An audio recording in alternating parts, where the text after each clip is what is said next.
Round one. Capture the objective. Thank you.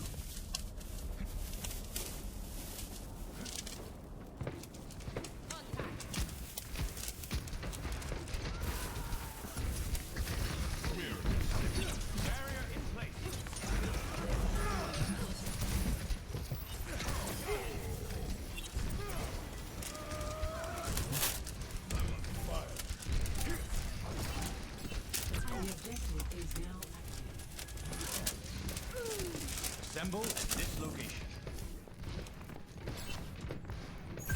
Back to me! Okay. So, there was actually a lot of good in here. And we're going to talk about a little bit of ability stuff that we need to work on. So, first good thing is we roll out top left here. On this map in particular, here's some map knowledge for you.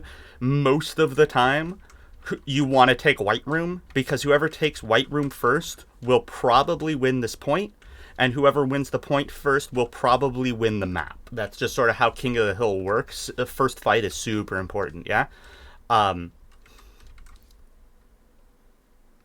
The reason this room is so strong is because it's high ground, yeah? It's not a lot of high ground, but you still have good sight lines and an advantage and lots of angles over anyone who tries to push the point if they leave you here. And then if you get here first, your primary fire bounces around, yeah? Go into some things in a second, but like, if they try to come in here, you just do so much damage to them, yeah? It's so easy to land your shots. The risk to Sig on this map is very specifically that it's one of the very, very few maps in the game that Reinhardt is still good on. And if you have a Rein with a Lucio and you walk up here on Sig, they are going to speed onto you and you are going to die. Maybe not in this elo, but like in a higher elo for sure. Yeah? This is considered a bad map for Sig, not because Sig is bad on it in a vacuum, but because it is so good for Rein and the distances are short enough that with a Lucio he can get on your ass, yeah? They don't have a Rein or a Lucio, so like, we good. If they do roll out with a Rein and you're playing Sig, just remember you have to kite. You cannot let them get on top of you. Sig dies if they get on top of him. You're all about keeping people at arm's length at max range, yeah? Your primary fire self-destructs and does a small AoE, so if you keep the enemies at that range, even if you miss by a little bit, you're still landing damage on them.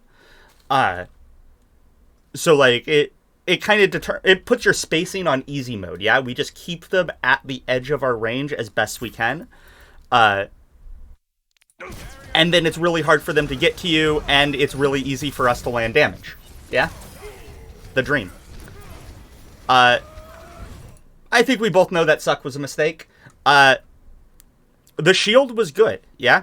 And then choosing to push around here is kind of okay, yeah? Like, you're Sigma. You don't want to frontline like a Reinhardt, so taking the shortcut through here might just get you too close to these two, and we want to keep them at arm's length, yeah? So coming to point and spamming them out from point and then pushing up here is a perfectly fine choice, yeah? You help cap, you keep them out, and then you push. Your Suck, though, trying to think. So, like with Rein, how you wanted to have a really specific reason to use your shield and not just whatever random spam, your Suck should either eat something really important, B, save someone's life, including your own or a teammate's, or C, get you hella shield health that you can then use to push or make a play, yeah? So it's okay to use your Suck to eat just a shit ton of spam damage if A, you don't think you'll need your Suck for something more important soon, and B, you want that shield health so you can go do something with it, yeah? But enough of that. Let's keep watching. You're actually playing this pretty good so far.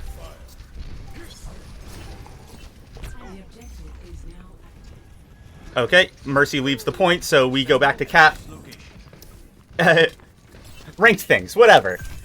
You were right to want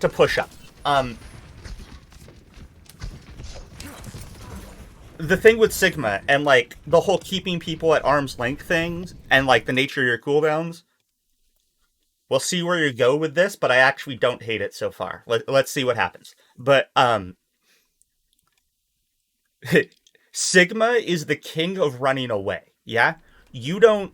Well, I shouldn't say you don't. It's very hard for you to push and take space, but if you can give up space very easily and make the enemy pay for every inch of it, so that when you, like, then turn around and commit on the fight, they have so little left to deal with you, yeah?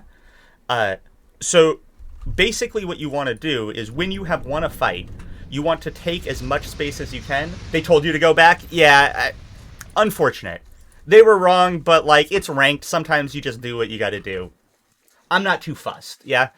I'm not saying it was a mistake, just, like, helping shape your Sigma philosophy, yeah? You want to take as much space as you can after you've won a fight, so you have maximum room to back up, to give it all up, yeah? And you just back up as slowly as you can, but you're backing up and you're shooting them, and you're backing up and you're shooting them. And if they try to push you, you rock them, and you're backing up and you're shooting them. And by the time they've gotten to this point, they have fought through so much spam and bullshit that they just collapse and die, yeah? If they don't do this right, and they won't, it's so easy, yeah? It's a war of attrition. You're just wearing them down, wearing them down, wearing them down, and Sigma is really, really good at that. So yeah, when you can take space, take as much as you can, and then just don't hold any of it, yeah? You give it up, and you just shoot them as much as you can while you give it up. Okay. We tried for a play, we gave it up. It didn't really work, whatever. That was fine. I think that's a fine play if it works, and it's fine if we don't, like, hard commit and die. So, like, it's fine. Sigma, can flank. You don't have footsteps, you're actually surprisingly good at flanking in some situations, yeah? So going to make, like, a little play like that and take an off angle like that is great. Ooh, yeah, fuck this Zarya. Oh, maybe you can't. Okay, so here's what we do in this situation. You got multiple angles to deal with, yeah? You can back up, and sometimes that will be the right choice. In this instance, though, I don't think you needed to. What you do, you got your supports right here, but you don't want these assholes to kill them or you. So you just drop your shield right here, and then you turn away, and you help them kill this Zarya. And then you can turn back, or you can, like, go back up the coast to get to point, or whatever you want to do from there. Hell, continue on a flank and do crazy shit. I don't know. But using your shield to just be able to ignore an angle and kill somebody is huge value. It's a really great way to use your shield, yeah? So I tried something... Oh, they told me to fight, but I went back and then they nanoed. Gotcha. Yeah, ranked, weird shit'll happen. And, like, there's something to be said for listening to your team's comms, even... Like, sometimes you don't want to listen to them when they're too wrong, but also, 6 people making a mistake together is a strategy. So sometimes you just commit with them when they call to commit.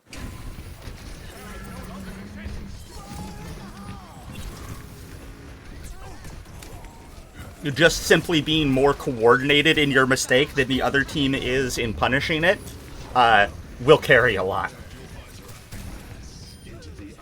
Okay.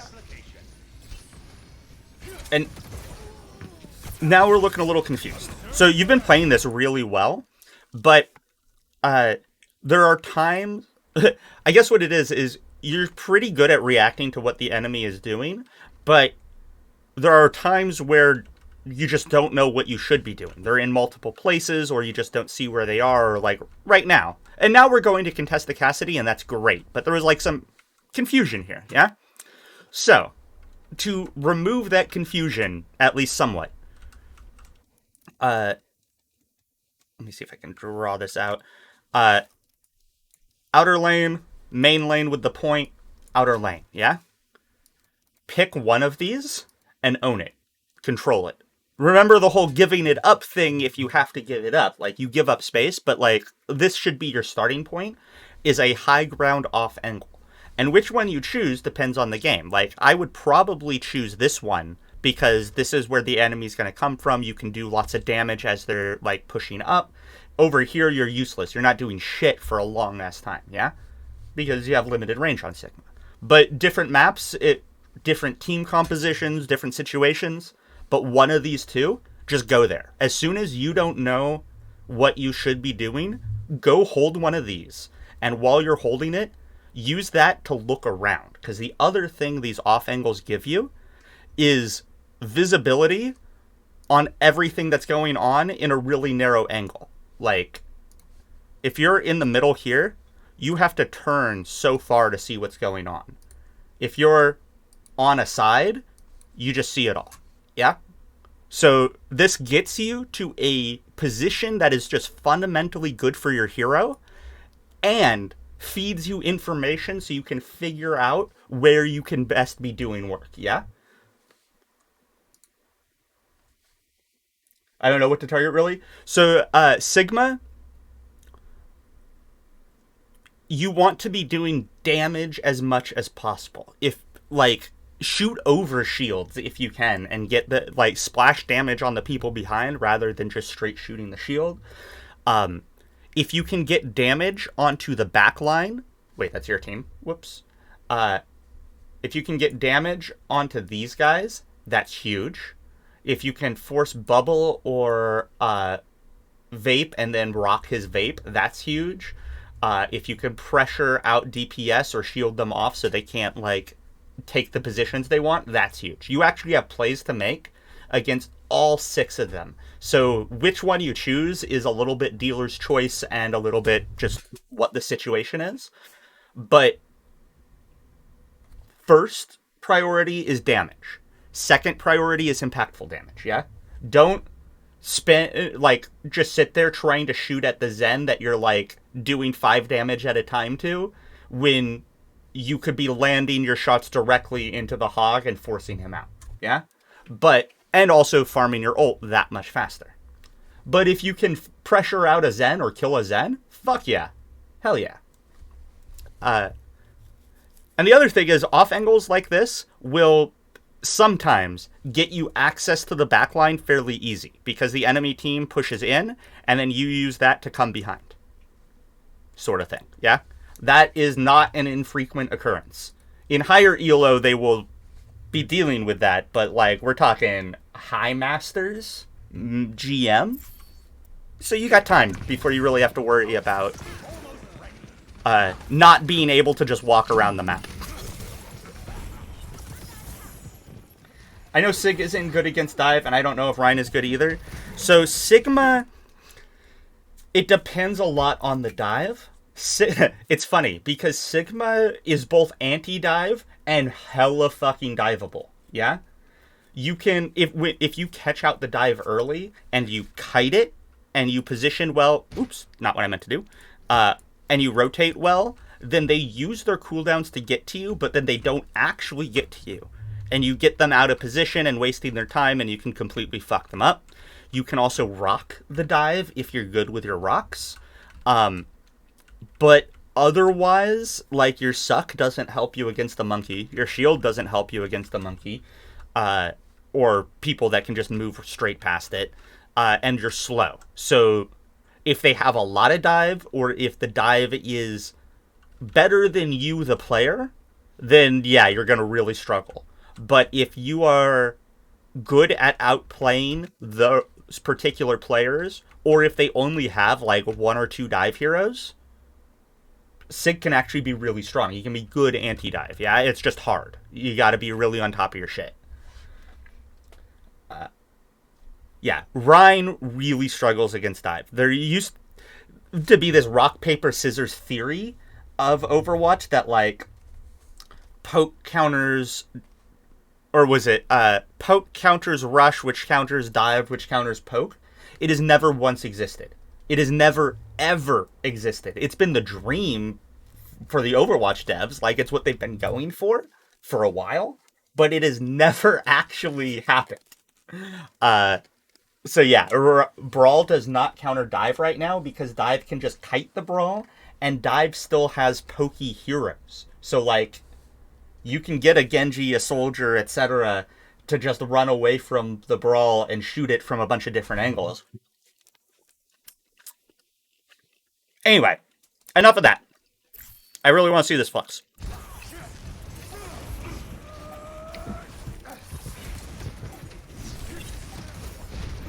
What tanks can counter Dive?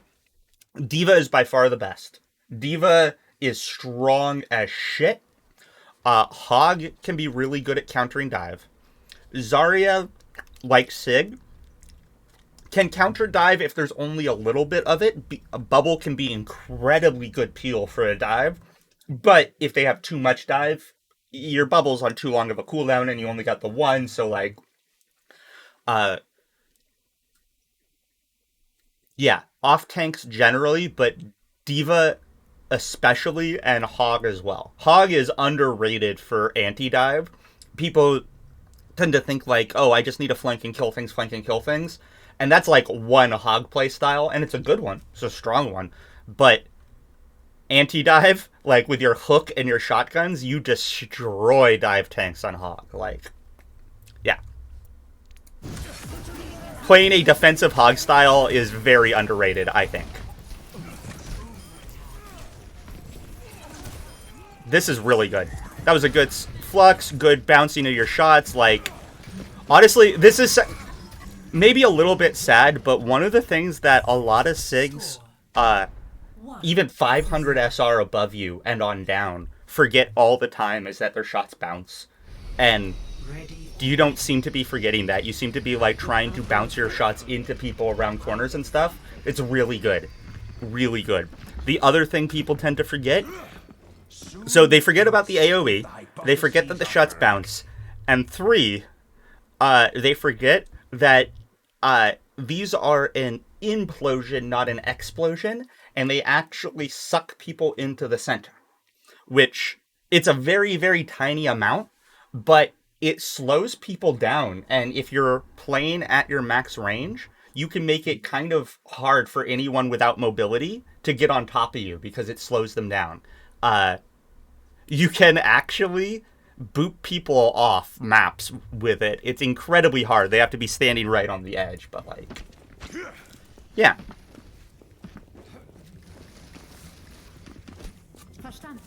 Oh, I can skip this.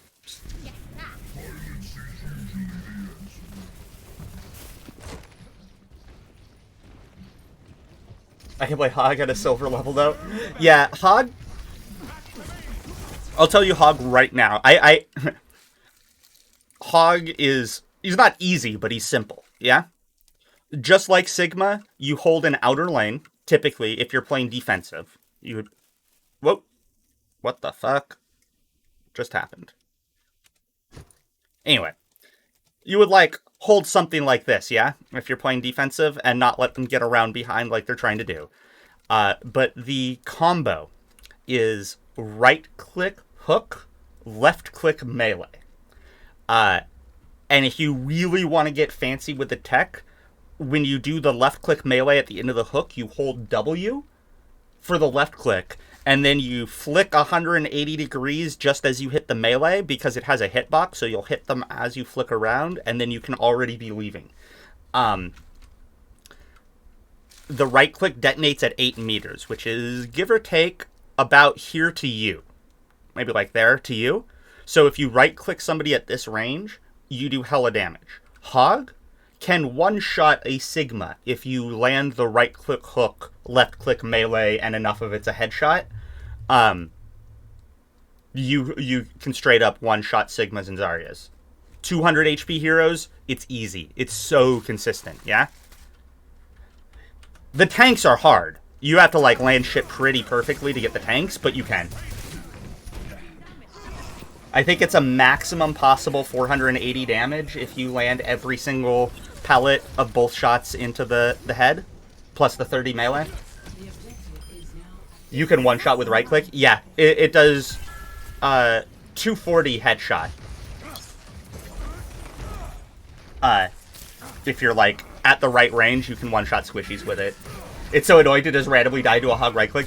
Oh, yeah. Hog, the thing with Hog, both playing with him, or playing him and playing against him, is if you are in his face, or you are between 8 and 10 meters away, you are absolutely boned. He will destroy you. And if you are at any other range, you can kind of fuck him up on most heroes if you dodge the hook, yeah? He has 2 effective ranges that are very narrow, but in those ranges, he is lethal as fuck.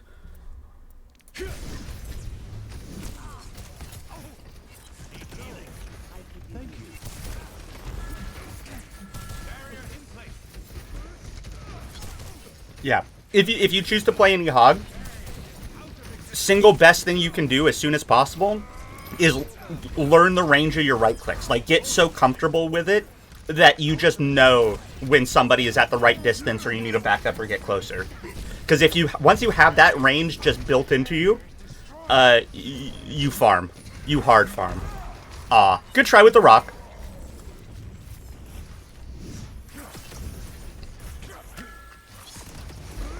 Don't get this close. So, let me show you. The Sig left a gap in his shield.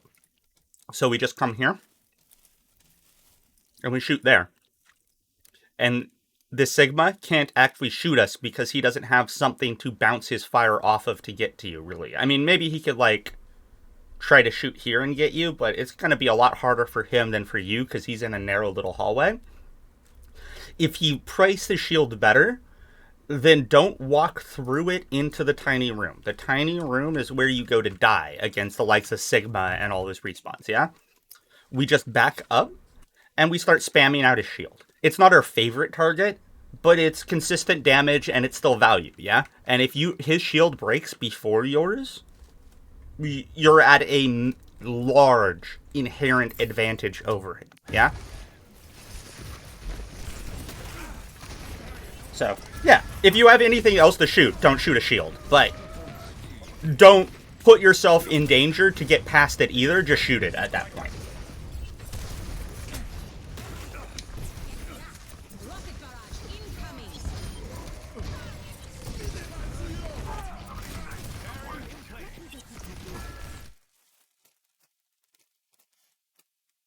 I want to be clear that I mean specifically, like, early like this. If it was, like, in the middle of the fight, everyone's hard committing on everyone else, then maybe, yeah, you have to go through the shield and brawl because everyone's brawling.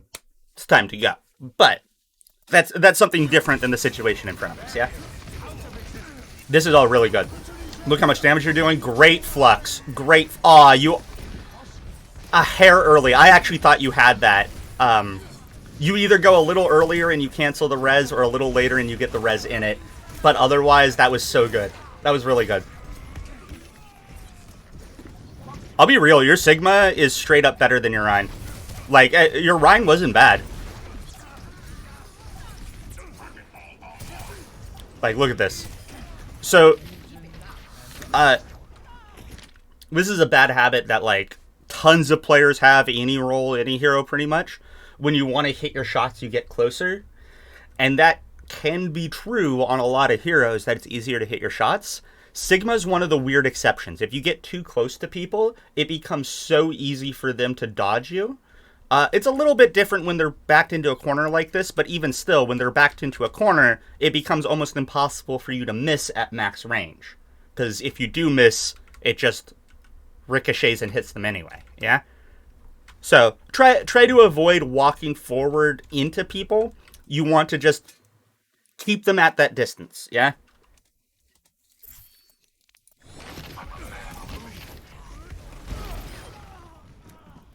Nice rock.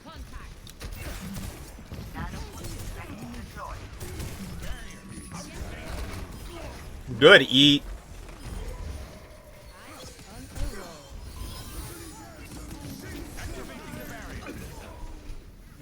There's all just cleanup. Dang.